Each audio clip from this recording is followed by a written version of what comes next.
Hello, hello! Magandang buhay mga bay! Samahan niyo na naman kami sa panibagong adventures kasama Sylvie and Papa P. At andito na nga kami sa aming destination sa Chilong. Normally, ang basa talaga namin dyan is Kilong. Pero ang tamang pronunciation daw talaga niyan is Chilong. So, for the go! At eto na nga, palabas na kami sa main station ng Chilong. And voila! Andito na agad kami sa aming first destination. Dito lamang yan sa Shengbing Fishing Port Colorful Houses. Or mas kilala sa tawag na Rainbow Houses kasi kita nyo naman yung kulay ng mga bahay. Oh. Very rainbow naman. Konting kaalaman lang guys, alam nyo ba na dito sa Chilong, sobrang limit umulan to the point na umuulan sa isang taon ng 200 days. Grabe diba? Kaya wag na kayong magtaka kung sakaling plano nyo pumunta dito and then biglang umulan. Nako, very normal lang yan dito sa Chilong. And as you can see naman, yung background ko, grabe naman yung ulap. Parang galit na galit, may sumpong yung panahon. Pero kahit ganun yung panahon, it never failed to amaze us kasi sobrang ganda niya. Lalo na sa personal, kahit ganyan yung panahon, galit na galit. Gusto manakit! Sa kakalakad nga namin is nakarating na kami dito sa iOcean Museum. Syempre may bayad yung entrance fee niya. Worth 300 NT only. Mas makakamura nga pala kayo kung yung group niyo is consisting of 20% pataas. It will cost only 250 NT dollar. Syempre, discounted ng mga senior citizen, 150 NT na lang. And para naman sa may mga kasamang kids, pag 6 years old below, well, it's free! Talaga namang malilibang at mag-e-enjoy ka sa iba't ibang uri ng isda at mga sea creatures na makikita mo dito. Tulad niya, no? Ang laki ng parting! Si OA. Feel ko tuloy ako si Ariel nasa ilalim ng dagat na walang buntot. Sa sobrang ganda nga at colorful ng mga designs nila dito, nafe-feel mo talaga na para ka nasa ilalim ng dagat. Yung parang feeling mo, I belong here. Uy, napaka-OA.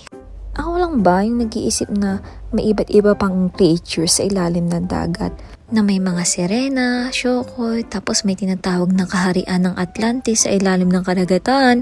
Yung ganun, kakapanood mo yan ng kung ano-ano eh.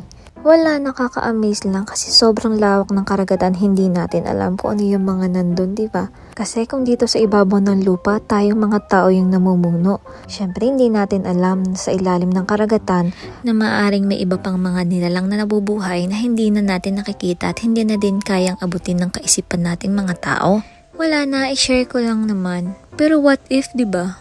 Huy, tama ka na te. Mabalik na tayo. Meron nga pala ditong souvenir shop na pwede kang bumili ng mga accessories or mga souvenirs, decorations na may iba't ibang uri ng mga fish katulad niyan. Di ko na alam kung anong tawag, basta ang gaganda nila. At doon na nagtatapos ang aming pag-explore dito sa iOcean. Andito na kami sa may labas. Kita nyo naman, ginuubos ang mga energy ng mga person. Sobra kasi talaga nakaka-overwhelm yung ganda ba? Kita nyo naman kasi dagat sa tabi ng mga bundok. Ang pakaganda be. Nakaka-refresh at nakaka-relax talaga siya. Babalik-balikan mo to, swear. Iba talaga yung simoy ng karagatan. Sarap sa pakiramdam. Ewan ko kung ako lang ba. Iba talaga yung impact sa akin ng dagat. Siguro dati talaga akong seaweeds. Uy, hindi. Damo yarn? At syempre dito na din kami inabutan ng gutom. For the kain ng mga person. Diyan lang din sa tabi-tabi. Dito lamang yan sa The Yakiniku. Smile! Ganda naman ng name. Mapapangiti ka talaga. Kahit nga dito sa kainan na to, kita-kita mo pa rin yung magandang view sa labas. Panalo! At ayan na nga, nag-i-start ng manipat ang mga person kung ano ang uunahin kasi madaming pamimilian. Ang cute lang ng mga design ng lutuan nila dito. Para lang kaming nagluluto-lutuan. Diba? Very cute. Ayan, medyo ayaw niya magpabukas. Bakit gano'n naman? Syempre, mag-start na ng lafangan for the gutom ng mga person ba? Galit-galit muna. Abay, pagkatapos ng kumain, dumiretso pa dito sa massage chair. Napagod sa paglafang yarn. Uy, pabiik na kayo guys. And inabot na nga kami ng gabi, kaya andito naman kami sa may night market. Dito lamang yan sa isa sa kilalang night market sa Chilong, ang Miaoku Night Market.